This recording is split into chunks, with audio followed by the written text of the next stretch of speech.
አንዷ ከ20 ዓመት በኋላ ባሏ ፍቺ ጠየቀችው። የሚገርማችሁ ነገር የፈለገችውን ነገር ያሟላላታል። ማለትም ይሄ የቤት አስቤዛ ያሟላል። ቤታቸው በጣም ጽድት ያለ ነው። የሚኖሩት በጣም በቃ ተፈላሰው ነው። የፈለገችው በመኪና ነው የሚመጣላትኝ። የፈለገችው ነገር ይሳካላታል። ወርቅ፣ ብር፣ የፈለገችው ነገር ይደረግላታል። ነገር ግን ፍቺ ጠየቀች።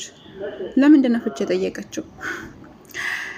የሚገርማችሁ ነገር ያመጣችው ነገር አብዛኛው ሰው የማያስተውለው፣ አብዛኛው ባሎች የማያስተውሉት ነገር ግን የብዙ ሰው ህይወት ያመሰቃቀለ ነገር ነው። እና ምንድን ነው የመለሰችው? ለሌሎች ሰዎች የሚሰጠውን ፈገግታ ለኛ አይሰጠንም። ለሌሎች ሰዎች የሚሰጠውን መልካምነት ለኔ አይሰጠኝም። ለምሳሌ ከቤት ሲገባ ልክ ለምሳሌ ጀበሮት ታውቃላችሁ፣ ሆነ በጣም በቃ ከኔ ውጭ ሌላ ሰው የለም የሚል ነገር የለ። ፈገግታ እንኳን አይታይበት። ሁልጊዜ እንደተኳሳተረ ነው። መልካምነቱን አያሳያትም። አይስቅም፣ ፈገግ አይልም ምናምን። ሁሌ በቃ እንደዛ ነው።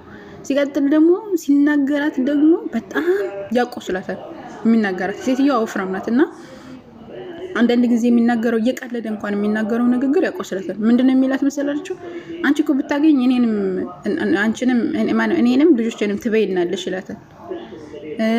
አለ አይደለ? ወፍራም ስለሆነች ማለት ምንድነው ከመቀመጫሽ አትነሽም እንዴ?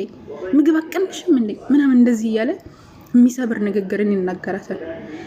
የሆነ ምግብ ካልተሰራ ምናምን በልተሽ ጨርሰሽ ሆኖ አንቺ መቼም ካገኘሽ ሁሉንም ነው ትበይ ምናምን እንደዚህ አይነት ነገር ይናገራታል። በቃ ሁሌ የሚናገራት ንግግሩ ማለት ነው የሚያቆስል ንግግር ነው። እና ሁሌ አንድ ቀን እንኳን የሆነ ተመኘው ትላለች። ተመኘው አንድ ቀን እንኳን ጥሩ ንግግር ተናግሮኝ ምን ነው ባመሰገንኩት ብዬ እስከምመኝ ድረስ አቁስሎኛል። አዎ በጣም መልካም ሰው ነው። አዎ የሚፈልገውን ነገር ያሟላልኛል። ነገር ግን የቃሩን ሀብት ኑሮትኝ ያንን ሁሉ እንኪ ቁልፉን ብሎ ቢሰጠኝ ራሱ ከሱ ጋር መኖር አልችልም። በጣም አቁስሎኛል አለች ማለት ነው። ምናልባትም በቀልድ እያላችሁ ሚስቶቻችሁን የምታባጩ ከሌሎች ሴቶች ጋር እያወዳደራችሁ እነሱን ዝቅ የምታደርጉ ካላችሁ እነሱን ይሆናል አይደለ? እንደ ቀልድ ብላችሁ የሆነ የምትሳደቡ አለ አይደለ? እሱም እንደዛ ነው የሚያደርገው። ቀልድ መስሎት ሊሆን ይችላል። ይሰድባታል፣ ያንቋሽሻታል ይሆናል አይደለ? የሚናገራት ንግግር በቀልድ እያለ በጣም የሚያቆስል ንግግር ነው። እሷ ግን ያንን ነገር ታግሳ 20 ዓመት ሙሉ አስቡት። መጨረሻ ላይ ግን ፈነዳች። 20 ዓመት የኖረችውን ትዳሯን ግን በአንድ ቀን ይፈርሳል። ገብቷችኋል? ይሄ ነገር አንድ ቀን አይደለም የተጠራቀሙ 20 ዓመት ሙሉ አስቡት። ያንን ሁሉ አጠራቅማ መጨረሻ ላይ ፍንድት ይላል ማለት ነውና ጥንቃቄ አድርጉ።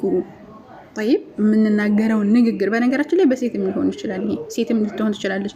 በሆነ ባልሆነው ሲበገባ ሲወጣት የምትጠዘጥዡ ከሆነ በንግግርሽ የምታቆሲው ከሆነ ብዙ ነገራቶች ነው የሚበላሹት ማለት ነው።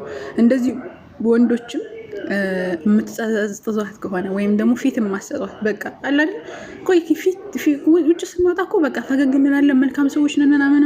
ለምንድን ነው ከቤታችን ላሉ ሰዎች መልካም የማንሆነው? ለምንድን ነው መልካም ቃል መጠቀም የማንችለው?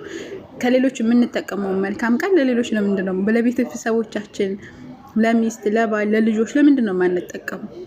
እንደሱ የሚገባቸው እነሱ ነበሩ እኮ ግን። እና ይህንን ነገር ከልብ ብታስገቡት አሪፍ ነው። ቀላል ይመስላል ግን ቤት ያፈርሳል። የአላህ መልእክተኛ ዓለይሂ ሰላቱ ሰላም በአላህና በመጨረሻው ቀን የሚያምን ሰው መልካም የሚናገር ወይም ዝም ይበል ብለው ተናግረዋል። እና ቃል የሚባለው ነገር ይሰብራል፣ ቃል ይጠግናል። እና በቃል